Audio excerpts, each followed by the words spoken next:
ನಮಸ್ಕಾರ ವೀಕ್ಷಕರೇ ಬಸನಗೌಡ ಪಾಟೀಲ್ ಯತ್ನಾಳ್ ಬಿಜೆಪಿಯಿಂದ ಉಚ್ಚಾಟನೆ ಆಗಿರೋದು ಕೇವಲ ಹೆಸರಿಗೆ ಮಾತ್ರ. ಇವತ್ತು ಬಿಜೆಪಿ ಅಂತ ಹೇಳಿದ್ರೆ ಯತ್ನಾಳ್ ಅವರು ಸಹ ನೆನಪಾಗ್ತಾರೆ. ಅದರಲ್ಲೂ ಯತ್ನಾಳ್ ಅವರ ಇತ್ತೀಚಿನ ಮದ್ದೂರು ಭೇಟಿ ಈಗ ಬಿಜೆಪಿ ವಲಯದಲ್ಲಿ ಮಾತ್ರವಲ್ಲದೆ ಜೆಡಿಎಸ್ ಕಾಂಗ್ರೆಸ್ ವಲಯದಲ್ಲೂ ಸಂಚಲನ ಮೂಡಿಸಿದೆ. ಏಕಾಂಗಿಯಾಗಿ ಬಂದು ರಾಜ್ಯ ಬಿಜೆಪಿಗರಿಗೆ ಚೆಕ್ ಕೊಟ್ಟಿದ್ದಾರೆ. ಮತ್ತೊಂದೆಡೆ ದಳಪತಿಗಳಿಗೂ ಟೆನ್ಷನ್ ತಂದಿಟ್ಟಿದ್ದಾರೆ. ರಾಜ್ಯ ಬಿಜೆಪಿ ವಿಚಾರಕ್ಕೆ ಬಂದ್ರೆ ಈ ಹಿಂದೆ ರೆಬಲ್ಗಳೆಲ್ಲ ಒಂದಾಗಿದ್ರು, ಯತ್ನಾಳ್ ಅವರು ಮುಂಚೂಣಿಯಲ್ಲಿ ಕಾಣಿಸ್ಕೊಂಡಿದ್ರು. ಆ ಸಂದರ್ಭದಲ್ಲಿ ದೆಹಲಿಯಲ್ಲಿ ಯತ್ನಾಳ್ ಅವರ ಹೆಸರು ಮಾರ್ಧನಿಸಿತ್ತು. ಇದೀಗ ಮತ್ತೊಮ್ಮೆ ದೆಹಲಿಯಿಂದ ಯತ್ನಾಳ್ ಅವರಿಗೆ ಒಂದು ದೊಡ್ಡ ಸಂದೇಶ ಬಂದಿದೆ. ಯತ್ನಾಳ್ ಅವರ ವಿಚಾರದಲ್ಲಿ ತಪ್ಪಾಗಿದೆ, ಇದು ಅಮಿತ್ ಶಾ ಅವರ ಬಾಯಲ್ಲಿ ಬಂದಿರುವಂತಹ ಮಾತು ಅನ್ನೋದು ಈಗ ಬಿಜೆಪಿ ವಲಯದಲ್ಲಿ ಚರ್ಚೆ ಆಗ್ತಾ ಇರುವಂಥದ್ದು. ಬಿಜೆಪಿನೇ ತನ್ನನ್ನು ಗೌರವಪೂರ್ವಕವಾಗಿ ಮತ್ತೊಮ್ಮೆ ಕರೆಸಿಕೊಳ್ಳುತ್ತೆ ಪಕ್ಷಕ್ಕೆ ಅಂತ ಯತ್ನಾಳ್ ಅವರು ಆತ್ಮವಿಶ್ವಾಸವನ್ನ ವ್ಯಕ್ತಪಡಿಸ್ತಾ ಇದ್ದಾರೆ. ಅದಕ್ಕೆ ತಕ್ಕಂತೆ ಈಗ ಮದ್ದೂರಿನಲ್ಲಿ ಯತ್ನಾಳ್ ಅವರ ಹವ. ರಾಜ್ಯ ಬಿಜೆಪಿ ನಾಯಕರು ಗುಂಪು ಗುಂಪಾಗಿ ಬಂದಿದ್ರು, ಮದ್ದೂರಿನಲ್ಲಿ ಶೋಭಾಯಾತ್ರೆಯನ್ನು ಕೈಗೊಂಡ್ರು. ಆದರೆ ಅದಕ್ಕೂ ಮೀರುವಂತೆ ಹಿಂದೂ ಸಂಘಟನೆಯ ಕಾರ್ಯಕರ್ತರು ಯತ್ನಾಳ್ ಅವರಿಗೆ ಅಭೂತಪೂರ್ವ ಸ್ವಾಗತವನ್ನು ಕೋರಿದ್ರು. ಇದೀಗ ರಾಜ್ಯ ರಾಜಕೀಯದಲ್ಲಿ ಚರ್ಚೆಗೆ ಗ್ರಾಸವಾಗಿರುವಂಥದ್ದು. ಹಾಗಾದ್ರೆ ಹಸಿರು ಶಾಲಿನ ಮಂಡ್ಯದಲ್ಲಿ ಕೇಸರಿ ಶಾಲನ್ನು ಹಾರಿಸಿದ್ದು ಹೇಗೆ ಯತ್ನಾಳ್ ಅವರು? ದಳಪತಿಗೂ ಟೆನ್ಷನ್ ತಂದಿಟ್ಟಿದ್ದು ಹೇಗೆ? ಕರ್ನಾಟಕದ ಫೈರ್ ಬ್ರ್ಯಾಂಡ್ ನಾಯಕ ಮಾಡ್ತಾ ಇರುವಂತಹ ಮೋಡಿ ಏನಿದು ಯತ್ನಾಳ್ ಹವಾ? ರಾಜ್ಯ ಬಿಜೆಪಿ ಕಲಿಗಳಿಗೆ ಸೆಡ್ಡು ಹೊಡೆದಿದ್ದು ಹೇಗೆ? ಹಿಂದೂ ಹುಲಿ ಬಿಜೆಪಿಗೆ ವಾಪಸ್ಸಾಗುವಂತಹ ಸಮಯ ಬಂದೇ ಬಿಡ್ತಾ? ಆ ಎಲ್ಲದರ ಬಗ್ಗೆ ವರದಿ ಇದೆ, ನೋಡೋಣ. ಸ್ನೇಹಿತರೆ, ಈವರೆಗೆ ಬಿಜೆಪಿಗೆ ಸಂಬಂಧಪಟ್ಟಂತೆ ಹೇಳೋದಾದ್ರೆ ವಿಜಯೇಂದ್ರ ಅವರ ನೇತೃತ್ವದಲ್ಲಿ ನಾನಾ ಹೋರಾಟಗಳು ನಡೆದು, ಪಾದಯಾತ್ರೆ ನಡೆದಿದೆ, ಶೋಭಾಯಾತ್ರೆಗಳು ನಡೆದು, ಆದರೂ ಕೂಡ ಪರಿಣಾಮಕಾರಿಯಾಗಿ ಕಾಂಗ್ರೆಸ್ನ ವೈಫಲ್ಯಗಳನ್ನು ಜನರ ಮುಂದೆ ಇಡೋದಕ್ಕೆ ಆಗ್ತಾ ಇಲ್ಲ ಅನ್ನುವಂತಹ ಮಾತುಗಳಿವೆ.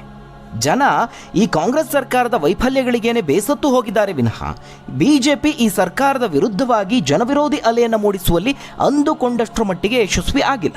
ಆದರೆ ಯತ್ನಾಳ್ ಅವರು ಮಾತ್ರ ಈ ವಿಚಾರದಲ್ಲಿ ಮುಂದಿದ್ದಾರೆ.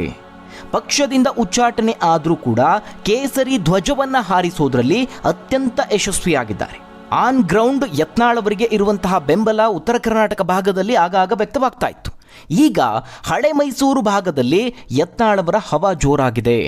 ಅದಕ್ಕೆ ಯತ್ನಾಳ್ ಅವರ ಮದ್ದೂರು ಭೇಟಿಯ ಸಂದರ್ಭದಲ್ಲಿ ಜನ ಕೊಟ್ಟಂತಹ ಸ್ವಾಗತ, ಬೆಂಬಲ ಸಾಕ್ಷಿಯಾಗಿ ನಿಲ್ತಾ ಇದೆ. ಎಲ್ಲಿಯ ಮಂಡ್ಯ, ಎಲ್ಲಿಯ ಯತ್ನಾಳ್ ಅವರು ಅನ್ನೋ ರೀತಿಯಲ್ಲಿತ್ತು. ಮೊನ್ನೆಯ ಮದ್ದೂರು ಭೇಟಿಯ ಸಂದರ್ಭದಲ್ಲಿ ಸಿಕ್ಕಂತಹ ಸ್ವಾಗತವನ್ನ ಸ್ವತಃ ಯತ್ನಾಳ್ ಅವರು ಬಹುಶಃ ಊಹೆ ಮಾಡಿರ್ಲಿಕ್ಕಿಲ್ಲ. ಯಾವಾಗ ಅವರು ಬಿಜೆಪಿಯಿಂದ ಉಚ್ಚಾಟನೆ ಆದರೂ ಆ ಸಂದರ್ಭದಲ್ಲೂ ಒಂದಷ್ಟು ಮಾತುಗಳನ್ನಾಡಿದ್ರು. ತನಗೆ ಜನತೆಯ ಬೆಂಬಲ ಇದೆ ಅನ್ನೋ ರೀತಿಯಲ್ಲಿ ಆತ್ಮವಿಶ್ವಾಸವನ್ನು ವ್ಯಕ್ತಪಡಿಸಿದ್ರು. ಉತ್ತರ ಕರ್ನಾಟಕ ಗಡಿಭಾಗದಲ್ಲಿ ಕರಾವಳಿಯಲ್ಲಿ ಯತ್ನಾಳ್ ಅವರಿಗೆ ಜನ ಬೆಂಬಲ, ಅದ್ಭುತವಾದಂತಹ ಸ್ವಾಗತ ಸಿಕ್ಕಿದ್ದನ್ನು ನಾವು ಗಮನಿಸಿದ್ದೇವೆ. ಇದೀಗ ಹಳೆ ಮೈಸೂರು ಭಾಗದಲ್ಲಿ ಸಿಕ್ಕಿರುವಂತಹ ಈ ಸ್ವಾಗತ ಆಗಿರಬಹುದು, ಜನ ಬೆಂಬಲ ಆಗಿರಬಹುದು, ಬಿಜೆಪಿಯಲ್ಲಿ ಒಂದು ರೀತಿ ಸಂಚಲನವನ್ನು ಮೂಡಿಸಿದೆ. ದಳಪತಿಗಳಿಗೂ ಟೆನ್ಷನ್ ಕೊಡುವಂತಿದೆ. ಕಾಂಗ್ರೆಸ್ಗೂ ಕೂಡ ಒಂದು ರೀತಿಯ ತಳಮಳವನ್ನು ಉಂಟು ಮಾಡಿರೋದಂತೂ ನಿಜ. ಯಾಕಂದ್ರೆ ಹಸಿರು ಶಾಲಿನ ಮಂಡ್ಯದಲ್ಲಿ ಕೇಸರಿ ಶಾಲಿಗೆ ಜನ ಊಹಿಸಲು ಅಸಾಧ್ಯವಾದಂತಹ ರೀತಿಯಲ್ಲಿ ಸ್ಪಂದಿಸಿದ್ದಾರೆ. ಈ ರೀತಿಯಾದಂತಹ ಪ್ರತಿಕ್ರಿಯೆ ಸಿಗಬಹುದು ಅಂತ ಕರ್ನಾಟಕದ ಬಿಜೆಪಿ ನಾಯಕರು ಕೂಡ ಊಹೆ ಮಾಡಿರಲಿಲ್ಲ. ಇದೇ ಜೋಶ್ನಲ್ಲಿದ್ದಂತಹ ಬಿಜೆಪಿ ನಾಯಕರಿಗೆ ಫೈರ್ ಬ್ರ್ಯಾಂಡ್ ನಾಯಕ ಒಂದು ಚಮಕ್ ಕೊಟ್ಟು ಹೋಗಿದ್ದಾರೆ. ಏನಿದಕ್ಕೆ ಪ್ರಮುಖ ಕಾರಣ ಅನ್ನೋದನ್ನ ನೋಡಿದ್ರೆ, ಒಂದು ಕಡೆ ಯತ್ನಾಳ್ ಅವರಿಗಿರುವಂತಹ ಪಾಪ್ಯುಲಾರಿಟಿ, ಮತ್ತೊಂದು ಕಡೆ ಜನಾಕ್ರೋಶ ಎದ್ದು ಕಾಣಿಸ್ತಾ ಇದೆ. ಈ ಜನಾಕ್ರೋಶಕ್ಕೆ ಯತ್ನಾಳ್ ಸಾರಥಿ ಆಗ್ತಾ ಇದ್ದಾರೆ. ಮದ್ದೂರಿನಲ್ಲಿ ಜನರು ತೋರಿಸಿದಂತಹ ಪ್ರೀತಿಗೆ ಯತ್ನಾಳ್ ಅವರು ಕೂಡ ಭಾವೋದ್ವೇಗಕ್ಕೆ ಒಳಗಾಗಿದ್ದಾರೆ. ಇದು ಕಾಂಗ್ರೆಸ್ ಮತ್ತು ಜೆಡಿಎಸ್ ನಾಯಕರಿಗಿಂತ ಹೆಚ್ಚಾಗಿ ಬಿಜೆಪಿ ನಾಯಕರ ಮಂಡೆ ಬಿಸಿ ಮಾಡಿರುವಂಥದ್ದು. ಸಾಮಾನ್ಯವಾಗಿ ಪ್ರಧಾನಮಂತ್ರಿ ನರೇಂದ್ರ ಮೋದಿ ಅವರು ಸಾರ್ವಜನಿಕ ಸಭೆಯಲ್ಲಿ ಯಾವ ರೀತಿಯಾಗಿ ಜನರ ಜೊತೆಗೆ ಮಾತನಾಡ್ತಾರೋ, ಯಾವ ರೀತಿಯಾಗಿ ಭಾಷಣ ಮಾಡ್ತಾರೋ, ಅದೇ ಸ್ಟೈಲ್ನಲ್ಲಿ ಯತ್ನಾಳ್ ಅವರು ಭಾಷಣವನ್ನ ಮಾಡಿದ್ದಾರೆ. ಮದ್ದೂರಿನ ಜನತೆಗೆ ಇನ್ನಷ್ಟು ಹತ್ತಿರವಾಗಿದ್ದಾರೆ. ಅದೇನೇ ಇದ್ರೂ ಕೂಡ ಈ ಇಡೀ ಬೆಳವಣಿಗೆಯನ್ನ ರಾಜಕೀಯವಾಗಿ ಯತ್ನಾಳ್ ಅವರಿಗೆ ಇರುವಂತಹ ಜನಪ್ರಿಯತೆಯನ್ನು ತೋರಿಸ್ತಿದೆ ಅಂತ ವಿಶ್ಲೇಷಣೆ ಮಾಡಲಾಗ್ತಾ ಇದೆ. ನೋಡಿ, ಸಾಮಾನ್ಯವಾಗಿ ಯಾವ ರೀತಿ ಆಗುತ್ತೆ, ಯಾವುದೇ ಹಿತ ಅಥವಾ ಅಹಿತಕರ ಘಟನೆ ನಡೀಲಿ, ಅದಕ್ಕೆ ರಾಜಕೀಯ ನಾಯಕರು ಎಂಟ್ರಿ ಕೊಟ್ಟರೆ ಅಲ್ಲಿ ನಡೆಯೋದೇ ಬೇರೆ ರಾಜಕಾರಣ. ಅಲ್ಲಿ ಮೂಲ ಆಶೋತ್ತರಗಳು ಈಡೇರದೇ ಇದ್ರೂ ಕೂಡ ತಮ್ಮ ತಮ್ಮ ಬೇಳೆಕಾಳುಗಳು ಬೇಯಬೇಕು, ಅದಕ್ಕೆ ಯಾವ ಪಾರ್ಟಿಗಳು ಹೊರತಾಗಿಲ್ಲ. ಇನ್ನು ಅದಕ್ಕೆ ಜನ ಕೂಡ ಹೊಂದಿಕೊಂಡು ಹೋಗ್ತಾ ಇದ್ದಾರೆ. ಆದರೆ ಮಂಡ್ಯ ಜಿಲ್ಲೆ ಮದ್ದೂರಿನ ಜನತೆ ಬಿಜೆಪಿ ನಾಯಕರಿಗೆ ತೋರಿಸಿದಂತಹ ಸ್ವಾಗತ ಅದು ಹಿಂದೂ ಸಮುದಾಯದ ಆಕ್ರೋಶದ ಕನ್ನಡಿಯಾಗಿ ಕಾಣಿಸ್ತಾ ಇತ್ತು. ಯಾಕಂದ್ರೆ ಇದು ಬಿಜೆಪಿಗೆ ಹೆಚ್ಚಿನ ನೆಲೆ ಇಲ್ಲದಂತಹ ಜಾಗ. ಇಲ್ಲಿ ಬಿಜೆಪಿ ನಾಯಕರು ಶಕ್ತಿ ಪ್ರದರ್ಶನ ಮಾಡಿದ್ರು ಅನ್ನೋದಕ್ಕಿಂತ ಇಡೀ ಊರೇ ಕೇಸರಿಮಯವಾಗಿತ್ತು. ಅಪಾರ ಸಂಖ್ಯೆಯ ಜನ ಸೇರಿದ್ರು. ಹೀಗಾಗಿ ಇದನ್ನ ನಾವು ಜನಾಕ್ರೋಶ ಅಂತ ಕರೀಬಹುದು. ಮೊದಲು ಶೋಭಾಯಾತ್ರೆಯ ಸಂದರ್ಭದಲ್ಲಿ ರಾಜ್ಯ ಬಿಜೆಪಿಯ ಪ್ರಮುಖ ನಾಯಕರು ಭಾಗವಹಿಸಿದ್ರು. ವಿಜಯೇಂದ್ರ, ಅಶೋಕ್, ಸಿಟಿ ರವಿ, ಡಾಕ್ಟರ್ ಅಶ್ವಥ್ ನಾರಾಯಣ್ ಮುಂತಾದ ನಾಯಕರನ್ನ ಮದ್ದೂರಿನ ಜನತೆ ಹೆಗಲ ಮೇಲೆ ಹೊತ್ತು ಮೆರವಣಿಗೆ ಮಾಡಿದ್ರು. ಈ ಬಿಜೆಪಿ ನಾಯಕರಿಗೆ ಯಾವ ರೀತಿಯಾದಂತಹ ರೆಸ್ಪಾನ್ಸ್ ಸಿಕ್ಕಿತ್ತೋ ಅದನ್ನು ಮೀರುವಂತೆ ಬಸನಗೌಡ ಪಾಟೀಲ್ ಯತ್ನಾಳ್ ಅವರನ್ನ ಮದ್ದೂರಿನ ಜನ ಸ್ವಾಗತ ಮಾಡ್ತಾರೆ. ರಾಷ್ಟ್ರೀಯ ಹೆದ್ದಾರಿಗೆ ಬರ್ತಾ ಇದ್ದಂತೆ ನೂರಾರು ವಾಹನಗಳಲ್ಲಿ ಬಂದಂತಹ ಜನ ಯತ್ನಾಳ್ ಅವರನ್ನ ಸ್ವಾಗತ ಮಾಡ್ತಾರೆ. ನಾನೇ ಬೇರೆ, ನನ್ನ ಸ್ಟೈಲೇ ಬೇರೆ ಅನ್ನೋ ರೀತಿಯಲ್ಲಿ ಮದ್ದೂರಿಗೆ ಯತ್ನಾಳ್ ಅವರು ಏಕಾಂಗಿಯಾಗಿ ಎಂಟ್ರಿ ಕೊಡ್ತಾರೆ. ಜನರು ತೋರಿಸಿದಂತಹ ಪ್ರೀತಿಯಿಂದ ಯತ್ನಾಳ್ ಎಂದಿನಂತೆ ತಮ್ಮ ಪ್ರಖರ ಭಾಷಣವನ್ನ ಮಾಡ್ತಾರೆ.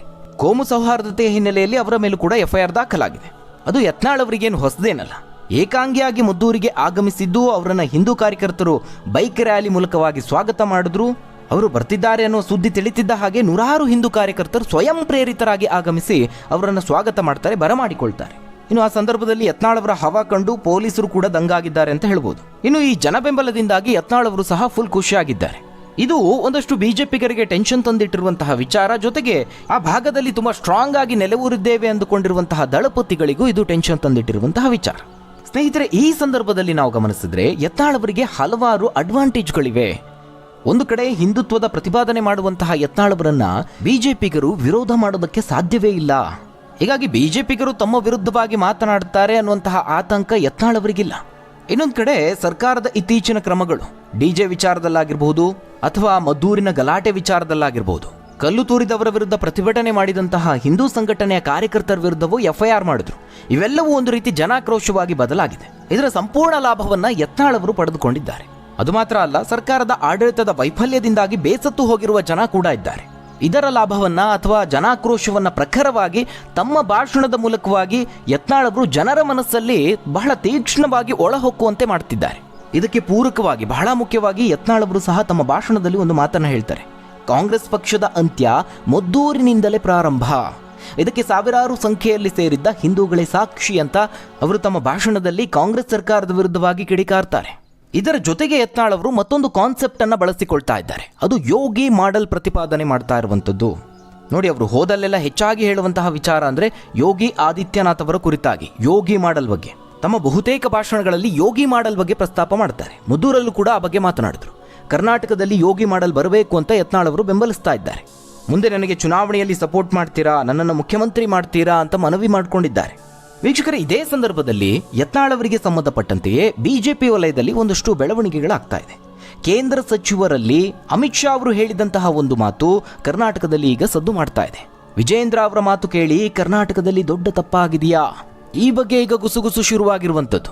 ಯತ್ನಾಳ್ ಹವಾ ಜೋರಾಗಿರುವಂತಹ ಸಂದರ್ಭದಲ್ಲೇ ಅದಕ್ಕೆ ಪೂರಕವಾಗಿ ಅಮಿತ್ ಶಾ ಅವರ ಬಾಯಲ್ಲಿ ಯತ್ನಾಳ್ ಹೆಸರು ಬಂದಿದೆ ಅನ್ನೋದು ಈಗ ಬಿಸಿ ಬಿಸಿ ಚರ್ಚೆ ಆಗ್ತಾ ಇದೆ.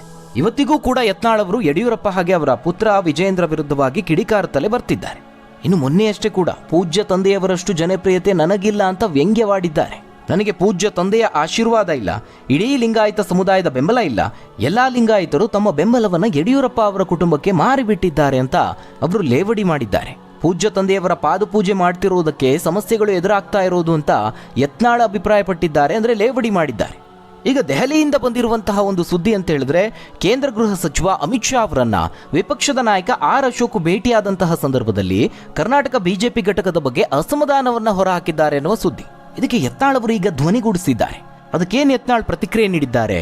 ಈ ಮಾತನ್ನ ನಾನೇನಾದ್ರೂ ಮೊದಲೇ ಹೇಳಿದ್ರೆ ಅದನ್ನ ಬೋಗಸ್ ಅಂತ ಇದ್ರು, ಶಂಕದಿಂದ ಬಂದ್ರೇನೆ ತೀರ್ಥ ಅಂತ ಯತ್ನಾಳ್ ಹೇಳಿದ್ದಾರೆ. ಅಲ್ಲಿಗೆ ಯತ್ನಾಳ್ ಅವರ ಉಚ್ಚಾಟನೆಯ ಕುರಿತಾಗಿ ಪಶ್ಚಾತ್ತಾಪದ ಮಾತುಗಳು ಬರ್ತಾ ಇದೆಯಾ? ಇದು ಯತ್ನಾಳ್ ಅವರ ಮಾರ್ಮಿಕ ಮಾತುಗಳಲ್ಲಿ ವ್ಯಕ್ತವಾಗ್ತಾ ಇದೆ. ದೆಹಲಿಯಿಂದ ಈ ಕುರಿತಾಗಿ ತನಗೂ ಕೂಡ ಮಾಹಿತಿ ಬಂದಿದೆ ಅಂತ ಹೇಳ್ಕೊಂಡಿದ್ದಾರೆ. ನನಗೆ ಇರುವಂತಹ ಮಾಹಿತಿ ಪ್ರಕಾರ ಅಮಿತ್ ಶಾ ಅವರೇ ಕೇಂದ್ರದ ಮಂತ್ರಿಯೊಬ್ಬರ ಬಳಿ ಬೇಸರ ವ್ಯಕ್ತಪಡಿಸಿದ್ದಾರೆ. ಕರ್ನಾಟಕದಲ್ಲಿ ನಾವು ದೊಡ್ಡ ತಪ್ಪನ್ನ ಮಾಡುದು. ವಿಜೇಂದ್ರ ಅವರ ಮಾತನ್ನ ಕೇಳಿ ಯತ್ನಾಳ್ ಅವರನ್ನ ಉಚ್ಚಾಟಿಸಿ ತಪ್ಪಾಗಿದೆ ಅಂತ ಅಮಿತ್ ಶಾ ಅವರು ಸಚಿವರೊಬ್ಬರ ಬಳಿ ಹೇಳಿಕೊಂಡಿದ್ದಾರಂತೆ. ಇದನ್ನ ಮೊನ್ನೆಯಷ್ಟೇ ಯತ್ನಾಳ್ ಅವರು ರಿವೀಲ್ ಮಾಡಿದ್ರು. ನಾನೇನು ನನ್ನ ಬಗ್ಗೆ ಹೊಗಳ್ಕೊಳ್ತಾ ಇಲ್ಲ, ಆದ್ರೆ ನಮ್ಮ ಕೇಂದ್ರದ ನಾಯಕರಿಗೂ ತಿಳಿಯಲಾರಂಭಿಸಿದೆ. ಮದ್ದೂರಿನಲ್ಲಿ ಲಿಂಗಾಯತ ಸಮುದಾಯದವರು ಹೆಚ್ಚೇನಿಲ್ಲ, ಬಿಜೆಪಿಯು ಅಲ್ಲಿ ಸ್ಟ್ರಾಂಗ್ ಇಲ್ಲ, ಹಿಂದುತ್ವ ಇಲ್ಲ ಅಂತ ನಾವು ಅಂದುಕೊಂಡಿದ್ವು. ಆದರೆ ನಾವು ಯಾರಿಗೂ ದುಡ್ಡು ಕೊಟ್ಟಿಲ್ಲ, ಪೆಟ್ರೋಲ್ ಹಾಕ್ಸಿಲ್ಲ, ಡಾಬಾದಲ್ಲಿ ಊಟ ಹಾಕ್ಸಿಲ್ಲ. ಆದರೂ ಕೂಡ 15,000 to 20,000 ಯುವಕರು ಅಲ್ಲಿ ಜಮಾಯಿಸಿದ್ರು ಅಂತ ಯತ್ನಾಳ್ ಹೇಳಿದ್ದಾರೆ. ನನ್ನ ಬಗ್ಗೆ ಬಿಜೆಪಿ ಮಾತ್ರ ಅಲ್ಲ, ಕರ್ನಾಟಕದ ಎಲ್ಲ ರಾಜಕೀಯ ಪಕ್ಷಗಳು ಈಗ ನನ್ನ ಬಗ್ಗೆ ಪುನರ್ವಿಮರ್ಶೆ ಮಾಡ್ತಾ ಇದ್ದಾರೆ. ನಾವೆಲ್ಲ ಹಿಂದೂಗಳು ಒಂದಾಗಬೇಕು, ಕೇವಲ ಒಕ್ಕಲಿಗ ಲಿಂಗಾಯತ ಸಮುದಾಯದವರು ಮುಖ್ಯಮಂತ್ರಿ ಆಗಬೇಕು, ಬರೀ ಈ ರೀತಿಯ ಚರ್ಚೆಗಳು ನಡೀತಾ ಇದ್ವು. ಆದರೆ ಹಿಂದೂಗಳು ನಾವು ಒಂದಾಗದಿದ್ರೆ ಭಾರತದಲ್ಲಿ ನಮಗೆ ಉಳುಗಾಲ ಇಲ್ಲ ಅನ್ನುವಂತಹ ನಿರ್ಧಾರಕ್ಕೆ ಅಲ್ಲಿನ ಯುವಕರು ಬಂದಿದ್ದಾರೆ ಅಂತ ಯತ್ನಾಳ್ ಅಭಿಪ್ರಾಯಪಟ್ಟಿದ್ದಾರೆ. ಇವೆಲ್ಲವನ್ನ ಗಮನಿಸ್ತಾ ಇದ್ರೆ ಹೊಸ ರಾಜಕೀಯ ಸಮೀಕರಣದ ಲೆಕ್ಕಾಚಾರದಲ್ಲಿ ಯತ್ನಾಳ್ ಇರುವಂತೆ ಕಾಣಿಸ್ತಾ ಇದೆ. ಇನ್ನು HD ಕುಮಾರಸ್ವಾಮಿ ಅವರ ಬಗ್ಗೆನೂ ಮಾತನಾಡಿದ್ದಾರೆ. ಅವರ ಪರ ನಿಂತಿದ್ದಾರೆ ಅಂತ ಹೇಳ್ಬೋದು. ರಾಜ್ಯದಲ್ಲಿ ಮಿತ್ರ ಪಕ್ಷ JDS ನಾಯಕರಾದಂತಹ ಕೇಂದ್ರ ಸಚಿವ HD ಕುಮಾರಸ್ವಾಮಿ ಅವರನ್ನು ಬಿಜೆಪಿ ನಾಯಕರು ವಿಶ್ವಾಸಕ್ಕೆ ತೆಗೆದುಕೊಳ್ತಾ ಇಲ್ಲ ಅಂತ ಅಭಿಪ್ರಾಯಪಟ್ಟಿದ್ದಾರೆ. ರಾಜ್ಯದ ಜನತೆಗೆ ಹಿಂದುತ್ವದ ಜೊತೆಗೆ ಅಭಿವೃದ್ಧಿ ಬೇಕು, ಆದರೆ ನಮ್ಮಲ್ಲಿರುವಂತಹ ಬಿಜೆಪಿ ನಾಯಕರು CM Siddaramaiah, DCM DK Shivakumar ಜೊತೆ ಹೊಂದಾಣಿಕೆ ಮಾಡಿಕೊಂಡು ಪಕ್ಷವನ್ನ ಹಾಳು ಮಾಡ್ತಿದ್ದಾರೆ. ಕುಮಾರಸ್ವಾಮಿ ಅವರನ್ನ ರಾಜ್ಯ ಬಿಜೆಪಿ ನಾಯಕರು ವಿಶ್ವಾಸಕ್ಕೆ ತೆಗೆದುಕೊಳ್ತಿಲ್ಲ ಅಂತ ಆರೋಪಿಸಿದ್ರು. ಮತ್ತೊಂದು ಕಡೆ ನಿಖಿಲ್ ಕುಮಾರಸ್ವಾಮಿ ಅವರು JDS ಪಕ್ಷವನ್ನ ಕಟ್ತಾ ಇದ್ದಾರೆ. ಅವರನ್ನೂ ಸಹ ವಿಶ್ವಾಸಕ್ಕೆ ತೆಗೆದುಕೊಂಡ್ರೆ ಕರ್ನಾಟಕದಲ್ಲಿ 2028 ಚುನಾವಣೆಯಲ್ಲಿ 150 ಸ್ಥಾನಗಳ ಗಡಿ ದಾಟುತ್ತೆ ಅಂತ ಯತ್ನಾಳ್ ಲೆಕ್ಕಾಚಾರವನ್ನು ಹಾಕ್ತಾ ಇರುವಂಥದ್ದು. ಇವೆಲ್ಲವನ್ನ ಗಮನಿಸಿದಾಗ ಬಿಜೆಪಿಯಲ್ಲಿ ಅಥವಾ ರಾಜ್ಯ ರಾಜಕೀಯ ವಲಯದಲ್ಲಿ ಸದ್ಯ ಯತ್ನಾಳ್ ಹವಾ ಜೋರಾಗಿದೆ ಅಂತ ಹೇಳ್ಬೋದು. ಹಾಗಾದ್ರೆ ವೀಕ್ಷಕರೇ, ರಾಜ್ಯದಲ್ಲಿ ಯೋಗಿ ಮಾಡೆಲ್ ಅನ್ನು ತರುವ ಬಗ್ಗೆ ನೀವೇನಂತೀರಾ? 2028 ಚುನಾವಣೆಯಲ್ಲಿ ಯಾರು ಅಧಿಕಾರಕ್ಕೆ ಬರಬಹುದು? ನಿಮ್ಮ ಅನಿಸಿಕೆ ಅಭಿಪ್ರಾಯವನ್ನ ಕಮೆಂಟ್ ಮೂಲಕವಾಗಿ ತಿಳಿಸಿ. ಧನ್ಯವಾದಗಳು ವೀಕ್ಷಕರೇ.